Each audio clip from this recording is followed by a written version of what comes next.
Chào chị Mai Đức. Hello, xin chào tất cả các bạn. Con đang làm gì thế? Con đang trên đồng hồ phích chân của con được 10.000 rồi. À thế à? Thế nhưng bây giờ bao nhiêu giờ rồi? 10 giờ 8. Rồi, thế con đang đứng ở đâu đây? Mình đang ở Thác Bản Dốc. À rồi, Thác Bản Dốc.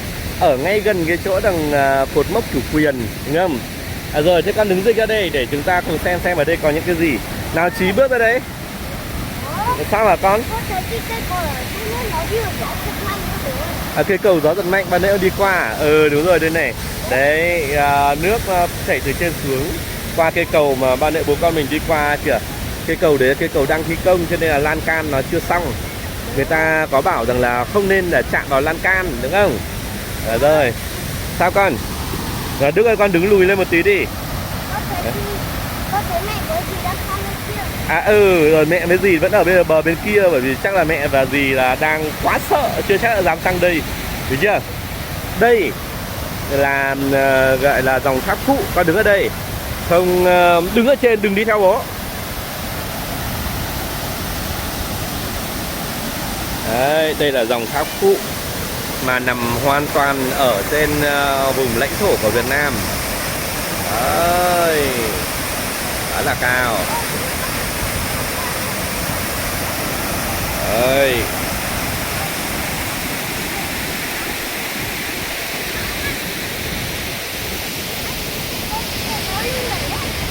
Thế con nhìn thấy cái gì đấy con?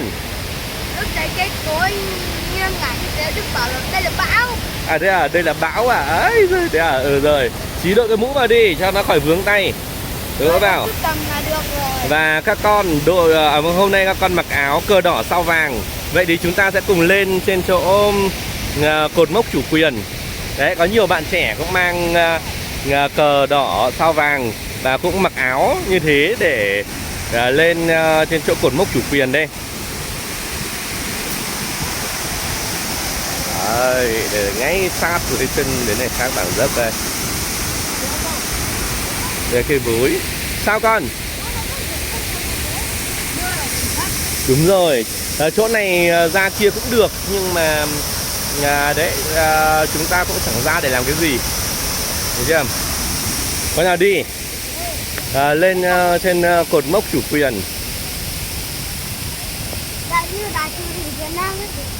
Con đi lên phía trước đi. Tìm bậc lên, sau đó bố chụp ảnh cho hai con.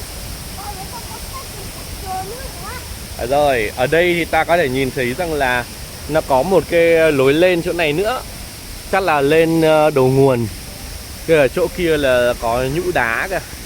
Nhìn hình thù cũng rất chi là đẹp mắt. Đấy, cái chỗ này.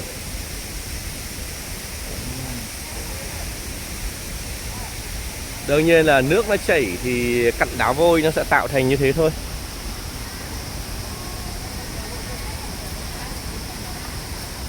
Đấy, rất nhiều người là cầm cờ Việt Nam ở trên kia. Thôi để tí nữa họ sẽ bớt người đi thì chúng ta sẽ lên đấy chụp nhé. Bây giờ các con tìm một chỗ mát để các con ngồi.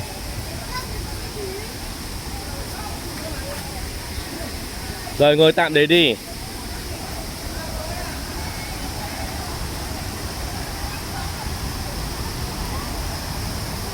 Rồi đây cũng là một cái chỗ mà có thể là quan sát cái thác chính. Rồi đã có người là đi xuống dưới này.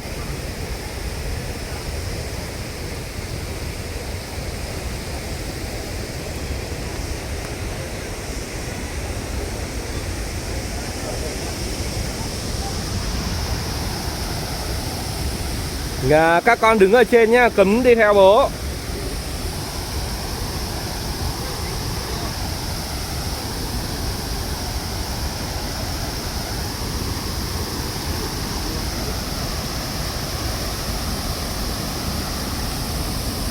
Đây. Chỗ này là để ngắm thác Bản Dốc đây.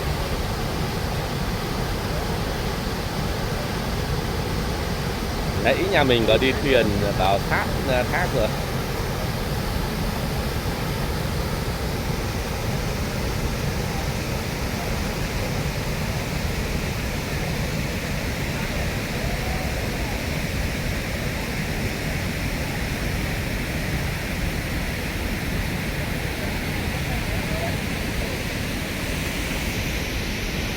Nhân dịp Quốc Khánh cho nên là nhiều người mặc áo cờ đỏ sao vàng để đến biên giới.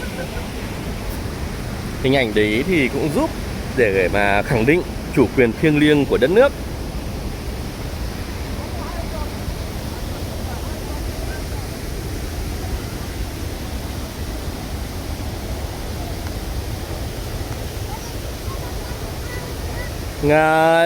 Chí lên vị trí của em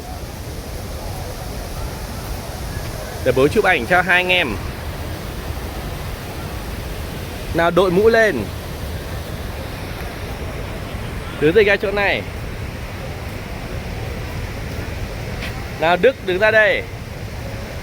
Rồi ra đây. Mỗi anh em một ở bên cột. Một cái cột chia mỗi anh em một bên. Chí đứng sát vào em.